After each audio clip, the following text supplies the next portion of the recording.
Yeah, we stand at the cradle of our fathers. We came to win, we accept no defeat.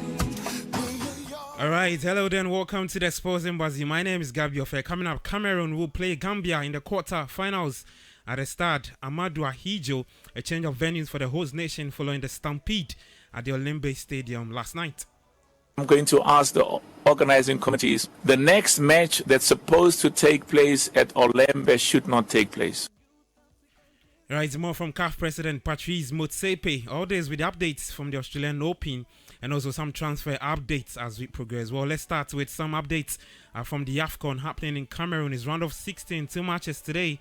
And at the moment, Senegal are currently playing Cape Verde. It's goalless in that game. Then Cape Verde are playing with 10 men because they have a red card to Andrade. So Senegal with advantage. Later at 7 p.m. Morocco take on Malawi at a stade Amadou Ahidjo Stadium there. So these are the two matches coming up in the round of 16, and these two teams, or four teams rather, will be looking into making to the quarter-final stages, where Burkina Faso and Tunisia have already booked their ticket to that competition or to the tournament. To the quarter-final stages, I want to say. Well, more updates from the AFCON, and CAF President Patrice Motsepe has announced that Cameroon's next game at the Olympic Stadium will not take place, but rather be played at Amadou Ahidjo Stadium.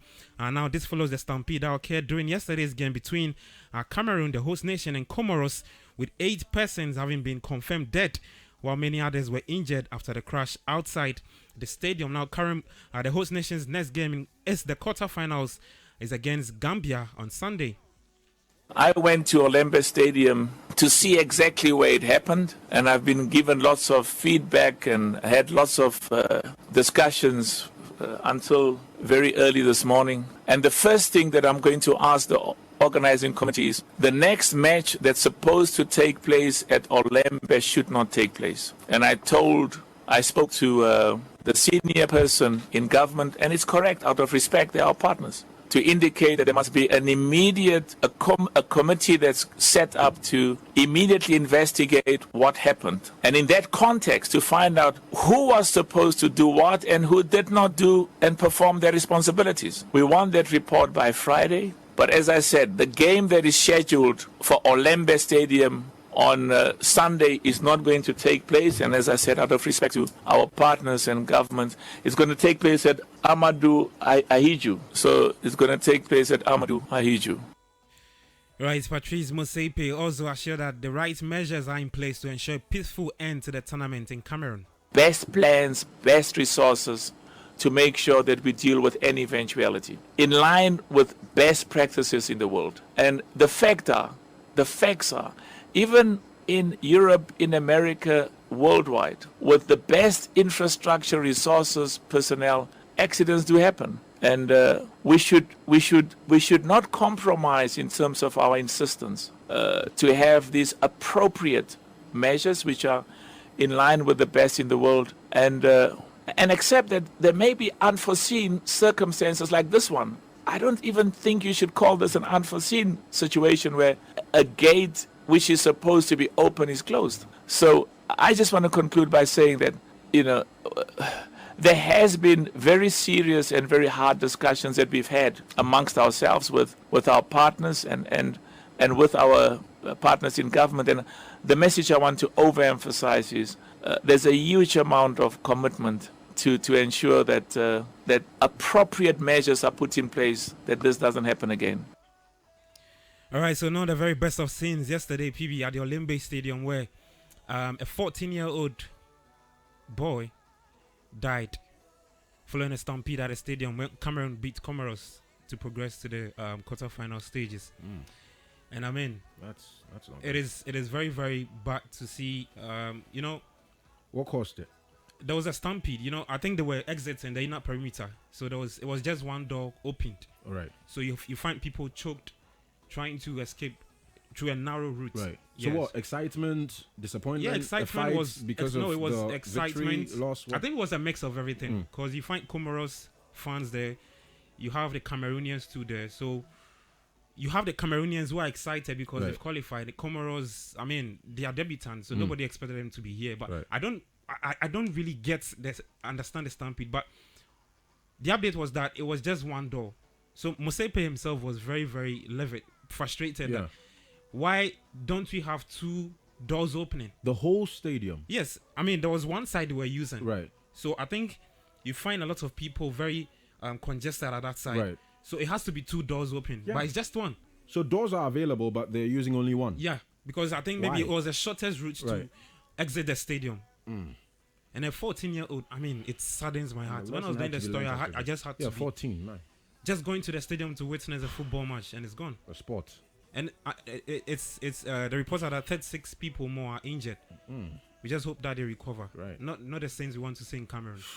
Not at all. Well, to some other local stories, in Kotoko have announced a total of 28,655 Ghana cedis in their latest virtual seat challenge at the end of Sunday's 1-0 win against Midiama Sporting Club at the Babayara Sports Stadium. Now, the virtual seat challenge allows Kotoko fans to electronically pay for the 75% vacant seats at the stadium during home matches as a result of the government's 25 mandatory spectatorship. Well, to Europe, and Roy Hodgson is on the brink of being appointed the new Watford manager. The deal for the former Crystal Palace will be on to the end of the season, and he's expected to take charge of the Vicarage Road after sacking Claudio Ranieri. Well, to other stories, England manager Gary Southgate says the focus is on the small details that will help the Three Lions in their bid to win the World Cup later this year in Qatar. Now, the Three Lions have been nearly the men in the last 4 years, as they were the semi-finalists in Russia in 2018 while losing the Euro 2020 final last summer. Yeah, I think the team are improving, gaining more experience, not only as a collective but individually with clubs, of playing in big matches. And form in the league is important. Form and performances in the big matches in the league even more important. And then in those cup semi-finals, finals with their clubs, you learn more about the players in those moments that correlates to the big England nights, because it's about performing under the most extreme pressure and intensity, and you do learn more about the players in those moments. So they're the things we're assessing more and more. Can people stand up in an England shirt? Have they got the psychological resilience to really thrive and perform on those big nights? Right, England gaffer Gary Southgate speaking. Well, Everton are holding talks with Victor Pereira this week, with Frank Lampard also in due to discuss the vacant manager's job at Goodison Park. Well, Juventus have agreed a £62.8 million fee for Fiorentina striker Dusan Vlahovic, and the 21-year-old wants to leave Fiorentina and to join the Turin club next month to maximize the profits, as he's just 18 months remaining on his contract. Well, Anthony Martial has touched down in Spain on this afternoon, where the French forward set to complete a loan move to Sevilla from Manchester United. The La Liga side are understood to have agreed a £5 million loan fee, while Martial was willing to take a pay cut to make the deal happen, but there is no option for Sevilla to purchase the French forward in the summer. Well, to tennis, and Rafael Nadal showed immense fight as he overcame physical issues to beat Canada's Denis Shapovalov 6-3, 6-4, 4-6, 3-6, 6-3 to reach the Australian Open semi-finals. Now, let's take a listen to the Spaniard after winning despite struggling physically in the fourth set. Yeah, very tough day, very warm. Honestly, I didn't practice for it. But yeah, I don't know. I was a little bit lucky at the beginning of the fifth. I think at the beginning of the match I was playing great. Then I know how difficult it is to play against a player like Dennis. No, he's very talented, very aggressive. He was serving huge, and especially the second serve. So. I think I had my chances at the beginning of the third with love 30, then 115-30 passing shot down the line. I didn't get it, and then I started to feel a little bit more tired, and then he pushed me now. So yeah, for me it's amazing, honestly, to be in that semi-finals. Right, so that's world number 6, Rafael Nadal speaking. Well, Italy's Matteo Berrettini also overcame a fight back by French 17-seed Gael Monfils to win 6-4, 6-4, 3-6, 3-6, 6-2. And become the first Italian man to reach the Australian Open semi-finals. For the women's singles, world number 1 Ashley Barty trust Jessica Pegula 6-2, 6-0 to set up a semi-final against Madison Keys. That's it for the Australian Open. There's more tennis updates later tomorrow, and that's it for the Sports Embassy. Back to you, Chauffeur. Thank you, Melito. That was Sports Embassy. This is Class 91.3 FM. When I return, more of your